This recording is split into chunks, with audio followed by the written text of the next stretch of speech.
Herkese merhaba arkadaşlar. Kanalıma hoş geldiniz. Yepyeni bir videoyla karşınızdayım.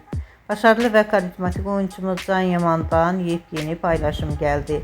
Can Yaman eski fotoğraflarını sosyal medya hesabından paylaştı. Ben de bu görüntüleri görer görmez sizler için YouTube kanalımda video halinde sunuyorum arkadaşlar. Umarım beğenirsiniz. Videomu beğendiyseniz kanalımı izlemeyi ve bildirim butonuna basmayı unutmayın. Şimdilik benden bu kadar olsun. Yeni videomuzda görüşmek üzere. Hoşça kalın.